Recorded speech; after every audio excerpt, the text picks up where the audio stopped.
Olá, turma do segundo ano.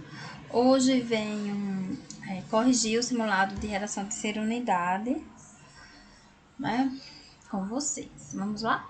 Começou aí com um texto, né? Aleph e o hipopótamo. Ó, Leandro Carnal. Vamos ver? Ó, o tempo é uma grandeza física. Ele está por todos os lados e em todos os recônditos de nossas vidas. Dizemos que temos tempo de sobra para algumas coisas, né? Ou às vezes que não temos tempo para nada. Há dias em que o tempo não passa. Anda devagar, como se os ponteiros do relógio, alguém ainda usa modelo analógico, parassem, parecessem pesados. Arrastam-se como se houvessem bolas de ferro em suas engrenagens. Tal é o tempo da sala de espera para ser atendido no dentista ou pelo gerente do banco, por exemplo. Em compensação, há o tempo que corre, voa, falta. Em nosso mundo, pautado pelo estresse, por muitos compromissos que a agenda comporta, a sensação de que a areia escorre mais rápido pela ampulheta é familiar e amarga. O tempo escasseia e os mesmos exatos 60 minutos que a física diz que uma hora contém vira uma fração infinita de tempo que precisamos. Vivemos um presente fugido. Mal falei, mal agi, e o que acabei de fazer virou passado. Parafraseando o genial historiador Mark Bloch, não é incomum querermos que o presente dure mais, se estique, para que uma faísca de felicidade pudesse viver alguns momentos mais longos. Se o presente é esse instante, impossível de ser estendido, o passado parece ser um universo em que franca a expansão. Quanto mais envelhecemos, como indivíduos e como espécie, mais passado existe. Mas parecia que devemos nos lembrar, não nos esquecer. Criamos o estante como memorabilia, pastas de computador lotadas de fotos. Estocamos papéis e contas já pagas, documentos. Criamos museus, parques, tombamos construções, fazemos estátuas e mostras sobre o passado. E o futuro? Como nos projetamos nesse tempo que ainda não existe? Pode deixar que amanhã eu entrego tudo o que falta. Semana que vem nos encontramos, está combinado? Apenas um mês e férias. Daqui a um ano eu me preocupo com isso. Um cotidiano voltado para um tempo incerto, mas que arquitetamos como algo sólido. E tudo que é sólido se desmancha no ar, não é mesmo? Ah, se pudéssemos ao menos ver o tempo, senti-lo nas mãos, calculá-lo de fato, saber sobre tudo que possa vir a ocorrer e um grande desejo, ele anima as filas evidentes e debate sobre centúrias de Nostradamus. Infelizmente, pela sua natureza e deficiência, toda profecia deve ser vaga. Veja uma viagem no seu futuro, afirma a mística intérprete das cartas. Jamais poderia ser, no dia 14 de março de 2023, às 5h12, você estará no Largo do Boticário, no Rio de Janeiro, lendo o conto A Cartomante de Machado de Assis. Claro que mesmo uma predição detalhada seria problemática, pois, dela sabendo, eu poderia dispor as coisas de forma que acontecesse como anunciado. Entender o passado em toda a sua vastidão e complexidade, perceber o quanto ele ainda é presente, é o sonho de todos os historiadores. Desejo maior de todos os que lotam os consultórios, psicólogos e psicanalistas. Ao narrar o que vi e vivi, dependo da memória. Aquilo de que nos lembramos ou nos esquecemos nem sempre depende de nossa vontade ou escolhas. Quando digo quero me esquecer disso ou daquilo, efetivamente estou me lembrando da situação. Alguns eventos são tão traumáticos que, como esquadrilhou Freud em século passado, são bloqueados pela memória, escamoetados pelo trauma. ficam ali, condicionando nossas ações e nas ações do presente. As questões agora, né, referem-se à interpretação do texto, a questão 1 e 2. Vamos lá? A partir do texto, informa a alternativa correta. Lê que é a correta, né? A partir do texto, que tá lá no texto, não é o que vocês vão interpretar, não, viu? Que é o que tá no texto. Informações traumáticas são abstraídas pela lembrança, então não interferem nas vivências conscientes do indivíduo. É isso que ele diz lá. Ele que é a correta. Caso fosse viável saber fortuitamente do futuro, os indivíduos agiriam para que os palpites não se afirmassem, uma vez que seriam predições minuciosas. C. A compreensão humana do tempo é variante. A ideia de seu transcorrer depende do exercício que o envolve ou que dele depende. D. Conforme o futuro seja dubitável, os indivíduos os organizam como algo acessível. A causa desse hábito humano está na percepção volúvel na rapidez de passagem do tempo. Há uma relação dialética entre passado e presente, em que a percepção temporal se dá de maneira semelhante, já que ambos em intenso alargamento. Então aí, quem marcou a letra C acertou. A letra C é a correta, certo? Próxima questão. Marque a opção que está correta. Correta, vamos lá? O escritor do texto faz uso de sequências injuntivas a fim de defender a tese. Tais sequências são destacadas dos verbos do subjuntivo e flexionados na primeira pessoa do plural. B. O trecho. Ele anima as filas de evidência e debate sobre os centúrias e Nostradamus. Sintetiza o que será desenvolvido no 6º parágrafo. C. Claro que mesmo em uma predileção detalhada seria problemática, pois ela sabendo, 6º parágrafo, o elemento enmarcado faz uma referência a algo mencionado anteriormente à obra. D. No 5º parágrafo, as aspas foram utilizadas a fim de ironizar. Oi. O referido texto se constitui de uma tese que se confirma com diferentes tipos de argumentos. No 4º parágrafo, o escritor usa exemplos factuais para defender seu ponto de vista. Acertou aí quem marcou letra E. Muito bem, certo? Correta aí a letra E. Aí vamos para a terceira questão. Olha, na obra de Costa Ignório, a coesão textual, a linguística utiliza uma pesquisa não só da palavra, mas da própria manifestação da linguagem. Então, possui elementos que são responsáveis pela textualidade. Dentre eles, quais enquadram-se? Quais enquadram-se aqui?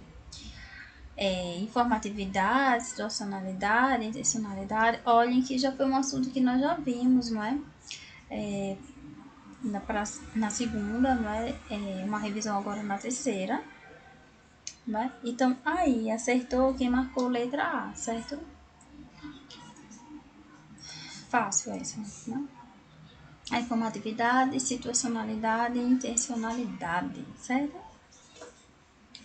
Quarta questão.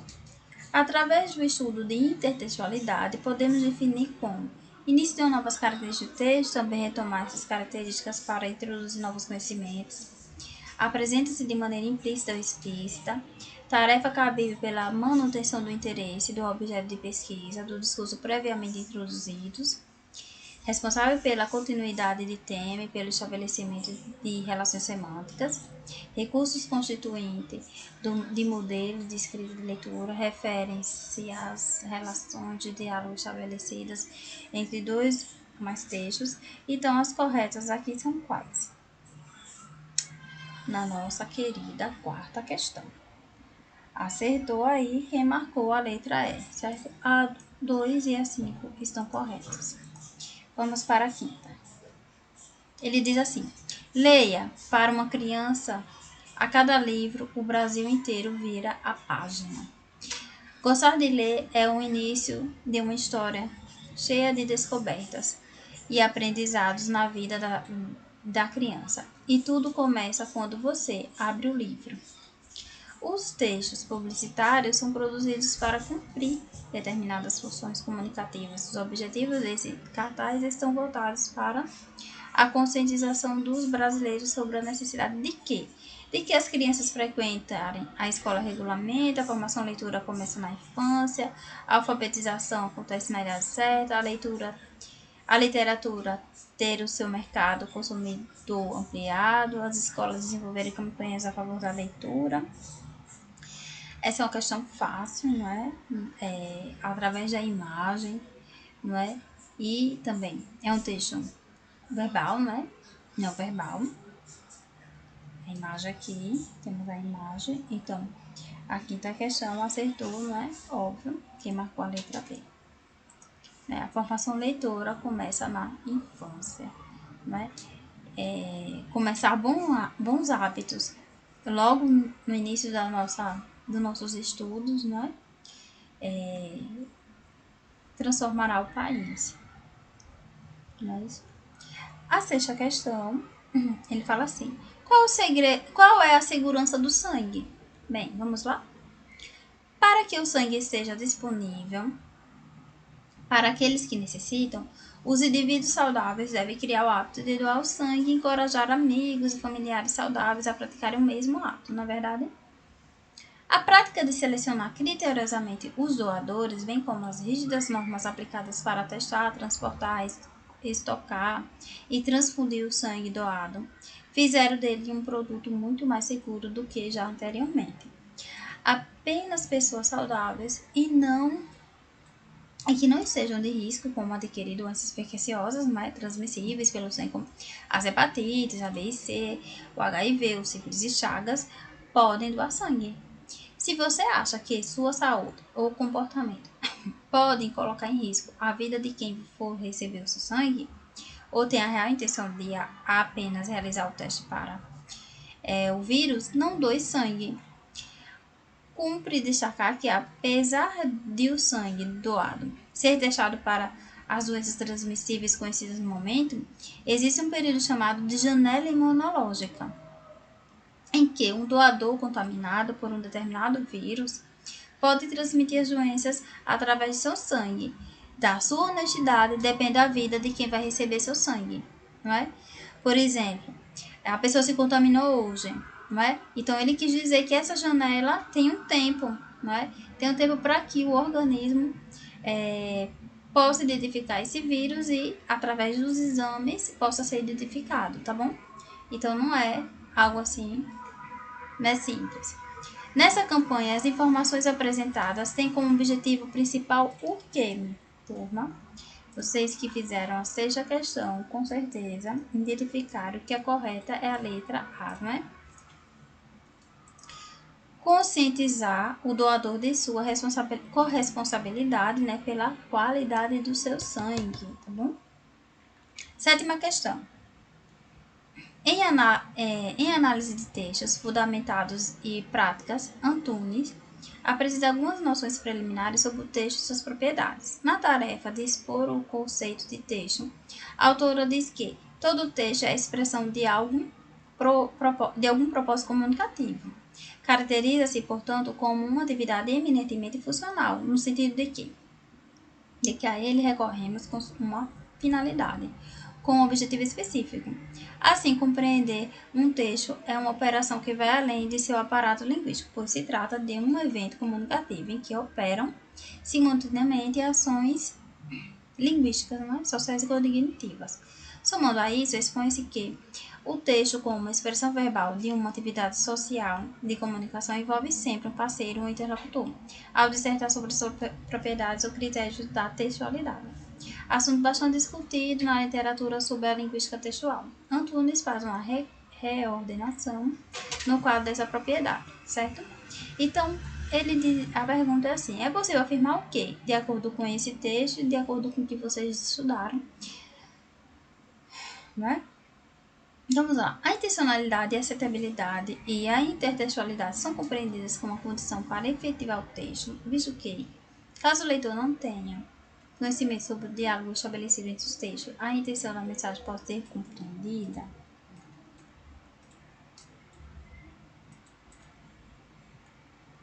B. Por compreender que nenhum texto ocorreu no vazio, fora de um contexto sociocultural determinado, a situacionalidade configura-se como propriedade do texto, pois este é a parte de uma atividade social. C. A intencionalidade e a acessibilidade remetem aos interlocutores e ao texto propriamente, portanto, são consideradas propriedades, mas condições fundamentais para que se efetive. Então, acertou, turma, quem marcou a letra C na sétima questão. Né, a dele fala informatividade não é considerada, né? E aí, compreendida como condição de efetividade do texto, a coesão é fundamental no texto, uma vez que é responsável pelo encadeamento entre vários segmentos do texto, promovendo uma continuidade textual.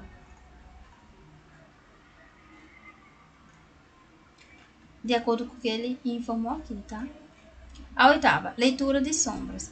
Em 1984, duas pequenas placas de argila, de forma mais ou menos retangular, foram encontradas em Tel Park, na Síria. Datado de 4 milênios de Cristo, eu as vi, um ano antes da Guerra do Golfo, numa vitrine discreta no Museu Arqueológico. São objetos simples, ambos com algumas marcas discretas. Um pequeno entalhe em cima de uma espécie de animal, puxado por uma vara no centro. Um dos animais talvez seja uma cabra, e nesse caso, o outro é provavelmente uma ovelha. Um entalhe, dizem os arqueólogos, representa o número 10. Toda a história começa com duas modestas placas. Eles estão-se a guerras às popô.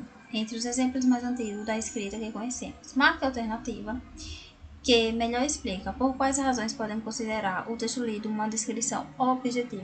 Nós estudamos a tipologia descritiva, né? E vimos que ela é dividida em objetiva e subjetiva, né? Uma com a intenção de trazer a descrição de forma objetiva e clara, né? A outra por trazer algumas impressões do autor, né? Da subjetiva. Então, aí, na oitava questão, né? A correta acertou quem marcou a letra A, certo? O texto lido é uma descrição objetiva porque nele há indicações precisas, não é, do objeto. Aí ele diz na B, né, visto que não retrata nenhum objeto, ele retrata. O texto lido, na verdade, é uma descrição subjetiva. Não, ele não tem intenção aqui, marca, né, do autor, de falar nada que modifique o leitor, né? Nona, quarto de despejo. O grito da favela que tocou a consciência do mundo inteiro. 2 de maio, não é? De 1958, eu sou uma indolente. Há tempos que eu pretendia fazer o meu diário, mas eu pensava que não tinha valor e achei que era perder tempo. Eu fiz uma reforma para mim, quero tratar as pessoas que eu conheço com mais atenção, quero enviar sorriso amável às crianças e operários, recebi intimação para comparecer 8 horas da noite na delegacia. Veja que a autora, não é, do diário, ela vai marcando, não é, como é marcas de um diário, óbvio. Nós temos uma escrita própria, né, de quem escreve o diário, ela não tem essa preocupação de ter uma linguagem melhor, acentuação, né, visto que é algo para ela, não vai mostrar para ninguém. Então, no dia 3 também tem outra narração, né, outros traços aqui descritivos. No dia 6, dia 9, dia 10, no dia 11, e assim vai, ó. Aqui lê o texto todo, né? Aí vamos lá para a pergunta. Diário é um gênero textual no qual são registrados acontecimentos cotidianos com base em uma perspectiva pessoal, né? A partir dessa definição, não é correto afirmar o quê? O que ele não é correto afirmar sobre esse texto, né? Aí ele diz, ó. O vocabulário utilizado possui características de relatos pessoais? Possui. A linguagem utilizada foi adequada? Sim. A incorreção de alguns aspectos gramaticais ajuda a dar autenticidade a ele? Sim, não é? Há elementos suficientes que o caracterizam como diário? Sim. Tem data, né? Tem a descrição lá dos dias do acontecimento, né? E a que sobrou é a letra E, não é? É que o texto não é descritivo e nem possui marcas de traços de diário. Fácil essa, né? De graça para vocês. 10ª, a mensagem desejada. Brigaram muitas vezes se reconciliaram. Mas depois de uma discussão particularmente azeda, ele decidiu. O rompimento agora seria definitivo. Um anúncio que a deixou desesperada. Vamos tentar mais uma vez. Só uma, implorou em prantos. Ele, porém, se mostrou irredutível. Entre eles estava tudo acabado. Se pensava que tal declaração encerrava o assunto, estava enganado. Ele voltou à carga e o fez naturalmente através do e-mail. Naturalmente, porque através do e-mail se tinha conhecido, através do e-mail tinha namorado.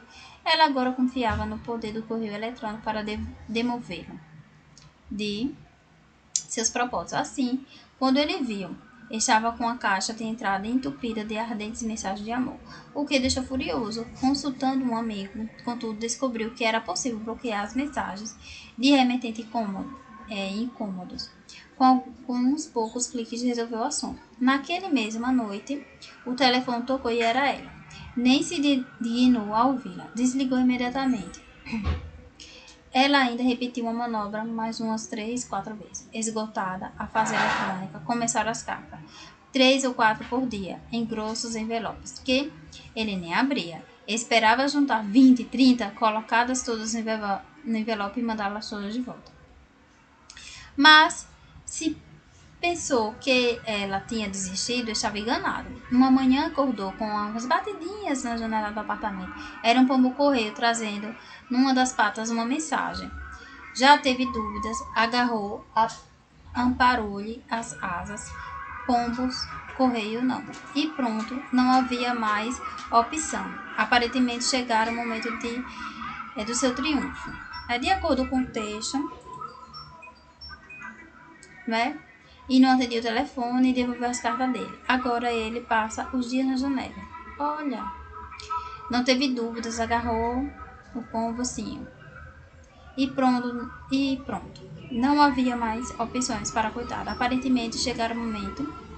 Mas então, e para seu espanto, notou que sentia a falta dela. Mandou-lhe um e-mail e depois outro e outro. E ela não respondeu. E não atendia o telefone. E devolveu as cartas dele. Agora ele passa os dias na janela, contemplando a distância do bairro onde ela mora. Espera dali, vem algum dia de mensagem, sinais de fumaça, talvez. Nossa, a situação mudou, né? Uma leitura condizente com o que se explicita no texto é o quê? Gente, acertou que marcou letra C. Os meios de comunicação são mencionados em uma sequência que vai do mais moderno ao mais primitivo, né? Quando ele chega a falar do pombo-correio ao levar a informação, né? Então, a que melhor informa essa daí. Bem, espero que vocês tenham compreendido, né? Acertado também as questões e se saído muito bem nesse simulado. Então, até a nossa próxima videoaula, né, sobre o assunto para a 4ª unidade, tá bom? Até a próxima!